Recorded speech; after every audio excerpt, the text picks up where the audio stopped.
Alex, your resident self-care forward productivity and time management expert. Why do I say self-care forward? Because I believe that the first step to being productive is to make sure you're taking care of yourself. Because if you don't take care of yourself, then the only thing you can do is focus on your personal health. So, self-care forward, brain science-based productivity and time management expert. I am the author of these 4 short read workbooks that are all designed to help you prioritize yourself and your goals. They're all super short, give you some tips. If you don't know where to start, the first one to start might be 3, 2, 1 done. This is my bestseller. And this book I feel like is the closest thing to making more time in your day that you will come upon. So give it a read. And I like to talk about all things self-care, productivity, brain science, all the things. And today I was supposed to be interviewing a friend of mine who joins me regularly on the podcast, Christine. However, she's a mom, and as sometimes happen, things got in the way. So I am going to be talking about a topic that I was going to talk about next week, which is packing light. And do I have a printable for that? Why, yes. Thank you for asking. You can find it at this QR code here or at the URL tinyurl.com/BYWD pack light. So I will get to packing light in a little bit. By the way, I was always a chronic overpacker until about 3 years ago when I went on a trip, and I will tell you more about that, and I had to pack light.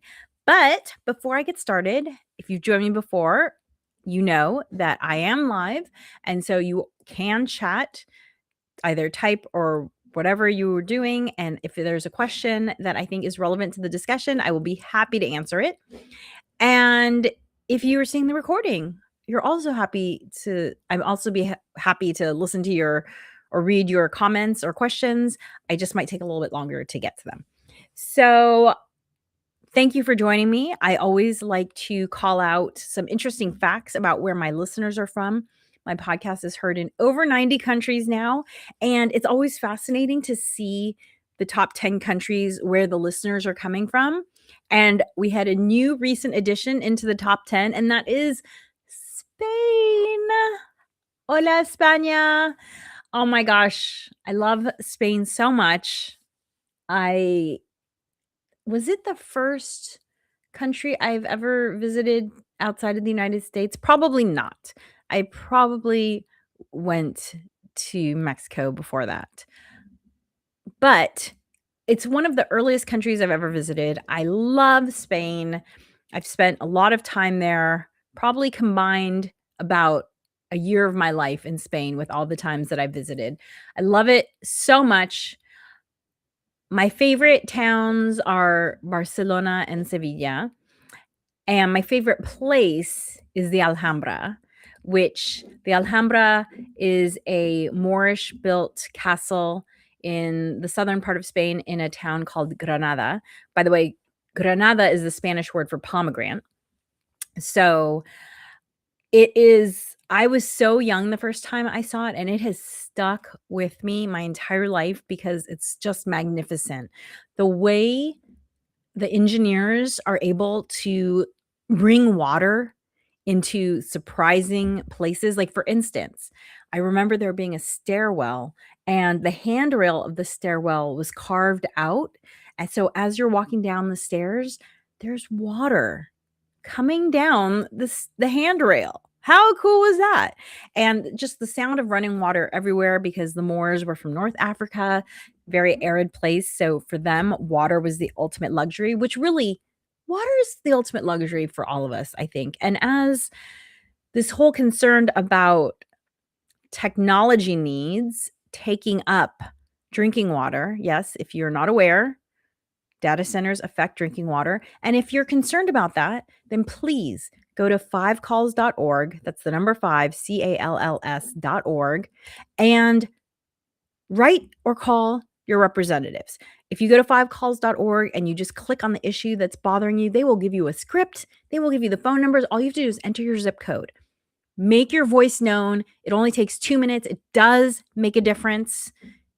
I can't go into how it makes a difference right now because I don't have time for that, but trust me, it does. Your voice matters. If we all complain about this, it will go away. And I mean, this has been such a big issue that Aaron Brockovich has gotten involved because apparently we're right now, the projections are that we'll run out of drinking water by 2039 if we don't do something about this. Okay. So people need drinking water more than machines do. Okay. That's all about that. So the Alhambra, amazing, gorgeous, stunning place. Let's see. I also found some other interesting facts about Spain that I did not know. There is a town in Spain called Correa del Rio. It's near Sevilla, where about 700 of the inhabitants have the same surname, and that surname is Japón, which in Spanish means Japan. And the reason why is because they're all descended from a 17th century samurai who visited Spain on a diplomatic journey. His name was Hasekura Tsunegaga, and apparently they referred to him as Hasekura de Japón, and that became his descendant's last name, and eventually it just got shortened to Japón. So fascinating. I had no idea.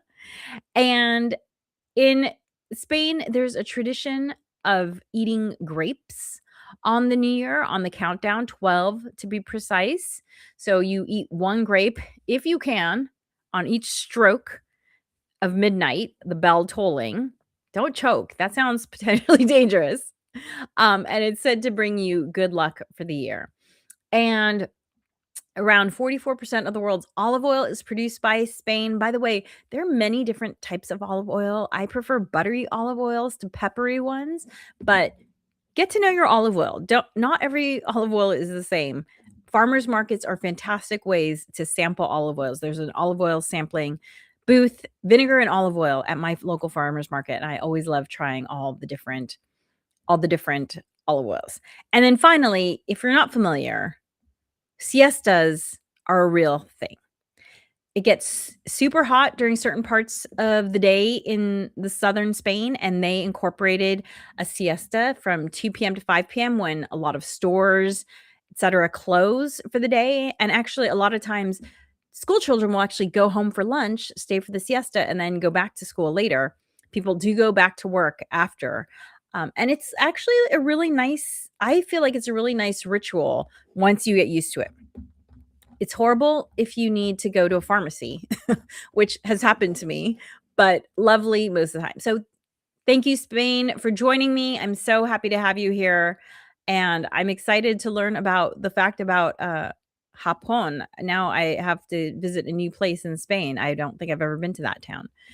And always a good reason to go back to Granada. So today, one other thing. I have to pull from my little deck of positive chaos. Let's see what it says today. That it will never come again is what makes life so sweet. Emily Dickinson. You have to enjoy every moment. You have no idea how many moments you're going to have, right? So make them all count. And I'm so happy to be here with you today in this moment. Oh, here's a funny, this is a funny thing that I picked up when I was in Barcelona. He is called a kagara.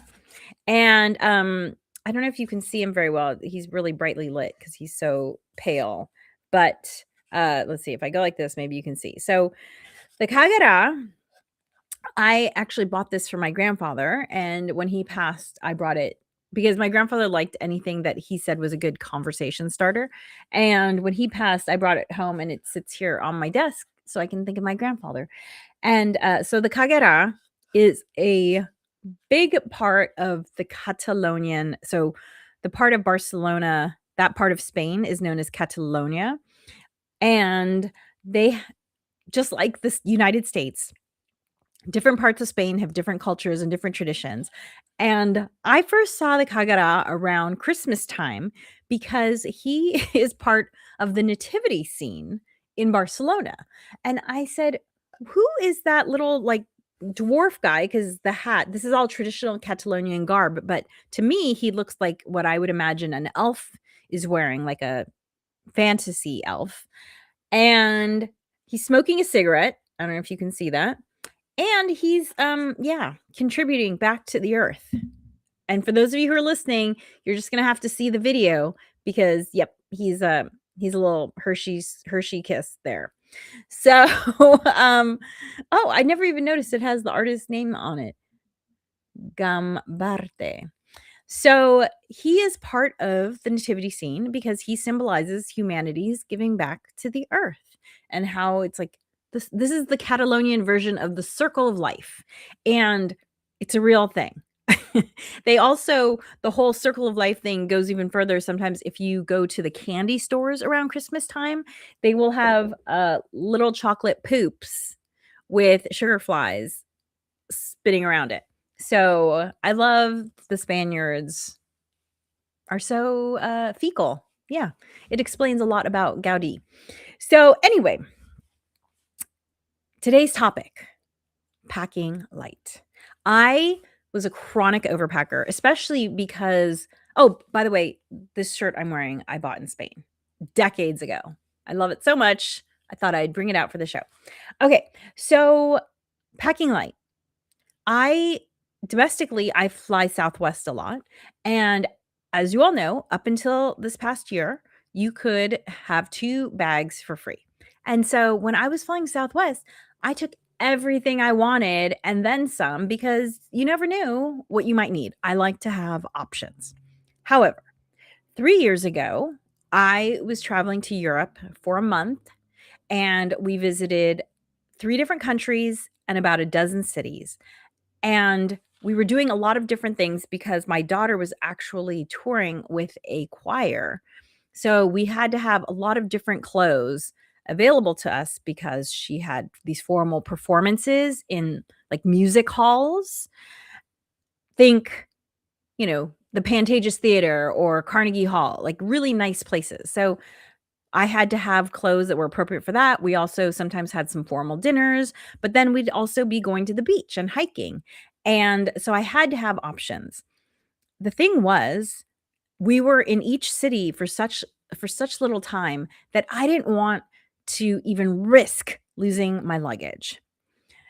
And we also had so many little flights between some of these destinations that I was concerned about one, losing luggage, and two, all these different airlines, actually the regional ones in Europe, they all charge for your luggage. So it's not included in the ticket price. So we had to buy these tickets, but then it was going to cost another around $1,200 in luggage fees for us to pack our bags onto every flight.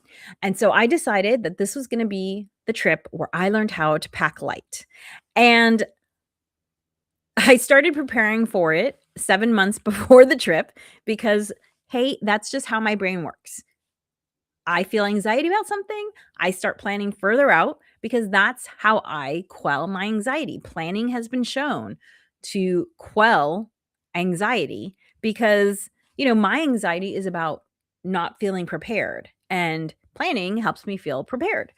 So I did some research, and so this is kind of my first tip. And by the way, if you want my packing light guide, go to this QR code up here or go to tinyurl.com/BYWD pack light. Let's see where I'm trying to find the. Okay, I will put it in I have to put it a new thing. BYWD pack light. tinyurl.com/BYWD pack light. And you can get my 4-page printable there, which also includes pictures of some of the things I packed. So it's very, very detailed. So check it out. I've been told it's very good. So there you go. So the first thing I did was I researched what kind of luggage I was going to take. And some of the regional airlines I was flying, like in Greece, had teeny, teeny, tiny little overhead compartments. So I decided on a backpack rather than anything with wheels because I wanted something that I knew was going to fit in everything. And by going with a backpack, I got about 25% more volume than I would with a roller bag because the roller bag, you lose all that volume to the architecture the framing of the roller bag, and I wanted all the volume possible because the reality is that even though they say they have a weight limit for carry-on luggage, the airlines are really only looking at volume for carry-on. As long as you can fit it in that overhead bin and under the seat in front of you, you are fine. And so I got this backpack, and it'll all be in the Pack Light, printable, exactly what backpack I got. I got one for myself, my husband, and my daughter, and we also all took a personal backpack as well. So a lot of times when we were waiting in line to board the plane, we'd have the heavier backpack on our backs and then the lighter personal bag with, our water bottle and a sweater or whatever that stuff was. We'd be standing with 2 backpacks on us. And honestly, it was a really easy way to get around. And thank God we did this because our flight back home was so delayed that when we flew we were flying from, at that point, we were flying from Portugal to DC and then DC to Los Angeles. Our flight from Portugal was so delayed that when we got to DC, we had to run with our luggage it was like right around a mile and a half to get from our terminal that we landed at to the terminal where we were departing from. I used to know exactly how many minutes it took because I wrote it all down. I was amazed when I looked at my Fitbit and how my heartbeat had been elevated for so long, because literally we're running with these bags. My husband had to take one of my daughter's bags, and we jogged between terminals. Sweat was dripping. If we had to wait to collect checked luggage to go through customs and then go to the terminal, we would have missed our flight for sure. So thank God we only did carry on because that was the only way we made it. We literally got to our terminal within like 5 minutes of boarding. Like I barely got my breath back before we had to board. So, whew. Anyway, so backpacks. Backpacks work really great. I was able to get a stunning amount of items into it. My husband said that he even brought things that he didn't wear. And my husband had to bring a blazer for some formal dinners, and he has like size 12 feet. So his shoes take up a lot of space. So the fact that he felt like he had enough clothes for everything was amazing. Now, if you're one of those people who thinks, oh, but I like to go shopping when I travel, here's the thing. Here's some tips for that. First of all, a tip could be, and I learned this from a friend of mine, she always takes things that are kind of on their last legs when she travels. And that way, when she shops, she can just switch out the thing that is on its last legs, or the thing that sometimes she'll even take things that she's kind of uncertain about. She's like, I don't know if I really like this sweater. She'll take it and then she'll donate it. And we had this happen on this trip. My daughter had packed this linen jumpsuit. And when we got there, she said, Mom, I think I've outgrown this. It's kind of, I'm feeling hunched over because the jumpsuit was compressing her. So we went to a store, we purchased something, and I said to the shopkeeper, I said, is it possible for you to give this to somebody that can use it? Because we don't have space to put it in our luggage. And she said, oh yeah, no problem. I'll find a home for it. So that's an easy thing to do. So you can do that. You can either pack something that you're kind of uncertain about and leave it there, or maybe you'll pack something on its last legs. I had a silk shirt. I didn't do this on purpose, but it actually tore while I was there.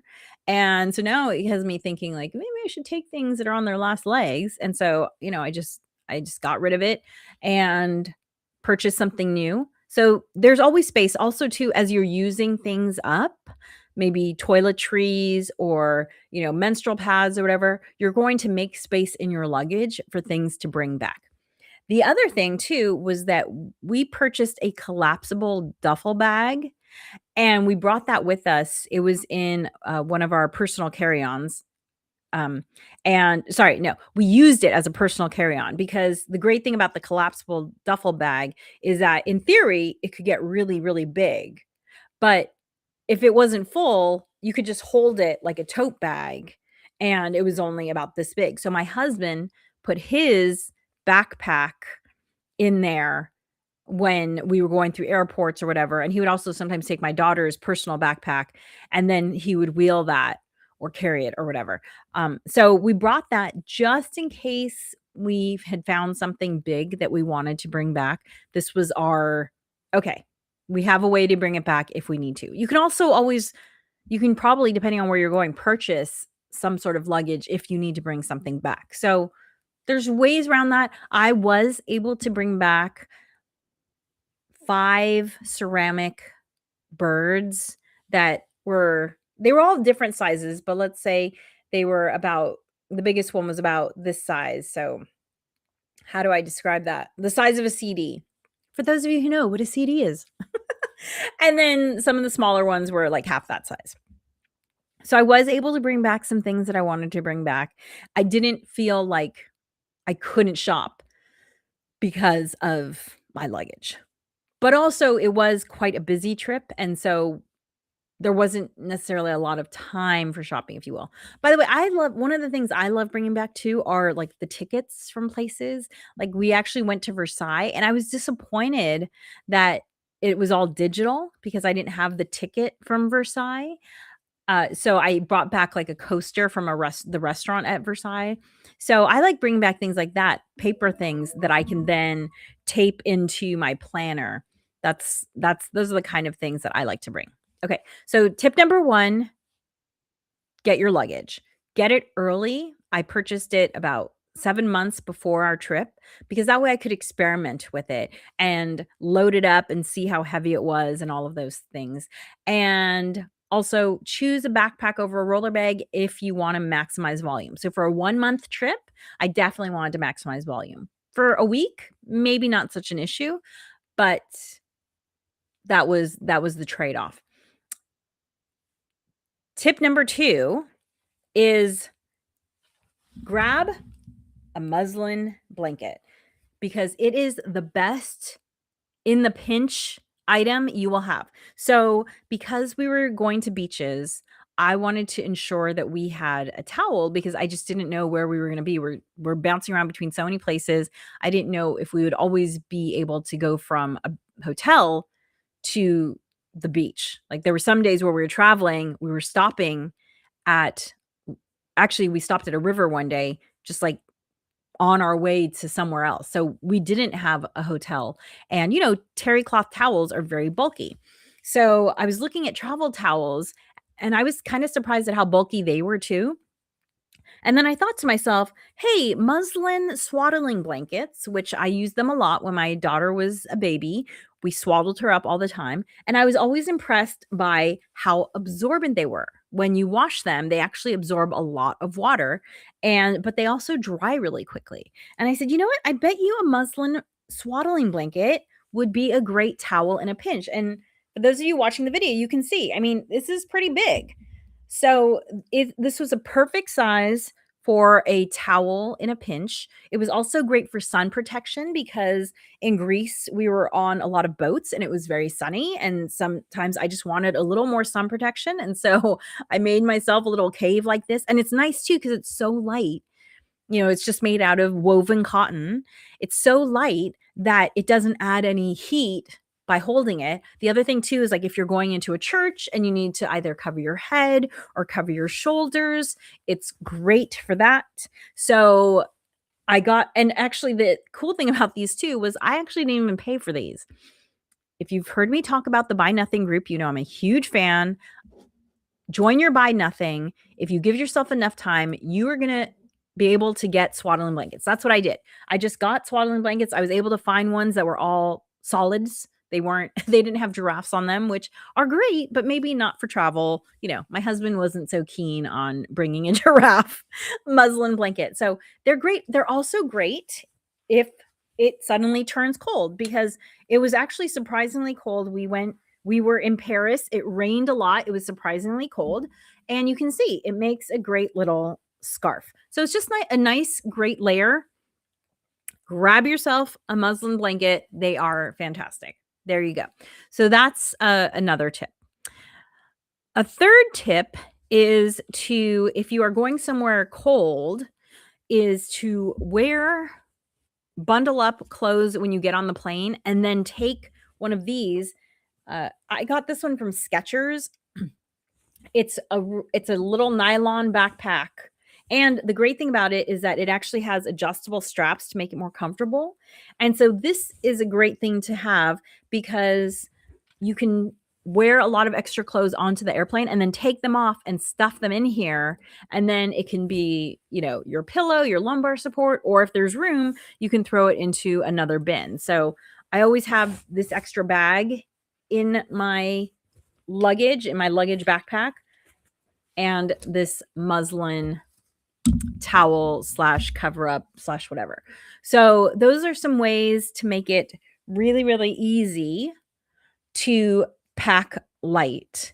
And again, if you go to this QR code or to this URL, tinyurl.com/BYWD pack light, you can get my 4-page printable where I go into great detail. I tell you exactly what I packed for this month-long trip, and also my strategies for doing everything.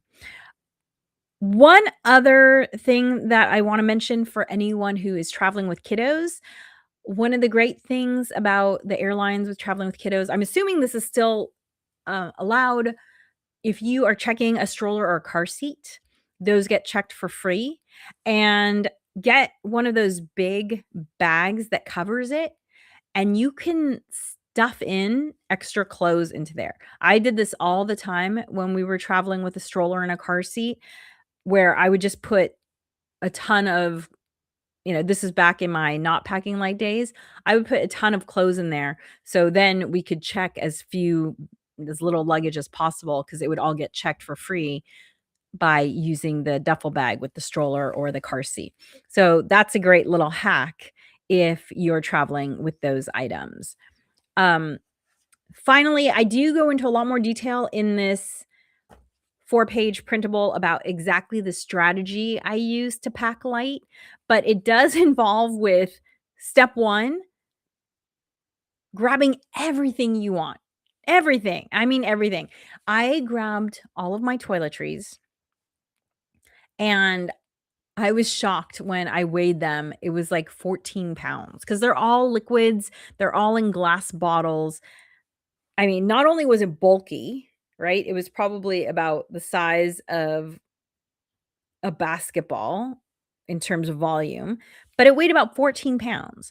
And there are these great little containers I got. You'll see them in this printable that I was able to decant them into so I could bring just what I needed, just enough. And so I was able to get that 14 pounds down to 2 pounds. There were still little glass containers and it was still liquid. So, but by starting with, okay, here's everything I want to bring, it sort of helps calm my mind, because then I'm not thinking, well, what about this? What about that? What about this? My first step is literally grabbing everything I want, and then I winnow. I find that to be easier than thinking, what should I take? What should I take? Oh, yes. Okay. This is the one perfect blouse I'll bring. I don't think that way. And this is the same way I write. When I write my books, the way I write my books is I just vomit onto the page. And same thing with my comedy. I just vomit onto the page, and then I edit it down until I find the joke, and I edit it down until I find the book. Same thing here. I have a huge funnel. I throw all the clothes, all the things I want to bring, and then I say, "Oh, I guess I don't really need that thing. Oh, I really don't need that thing." And I feel like that just tricks my brain, because I'm coming from an abundance mindset. I'm saying, "Oh, look at all these things I could possibly bring." And then I'm saying, "Nope, that's not perfect. That's not perfect. That's not perfect." Versus trying to pack the other way, which is an empty piece of luggage, and saying, okay, what's the perfect thing to bring? That feels very anxiety inducing for me.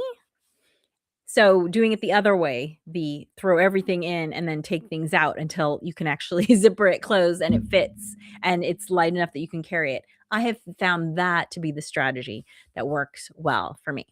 So as you're coming up to the summer season, I hope you have some wonderful, safe travels. A friend of mine will be joining me for my podcast next week, Mark Decarlo, the voice of the father in Jimmy Neutron, and well-known comedian and show host. He's gonna be talking about happiness in the workplace. He does a lot of corporate training around happiness, and so I'm gonna have him next week, so that will be fun. And again, click on this QR code here or go to tinyurl.com/BYWD Packlight to get that 4-page printable. And be sure to like and subscribe wherever you're listening. And thank you for joining me. Remember, planning makes everything easier.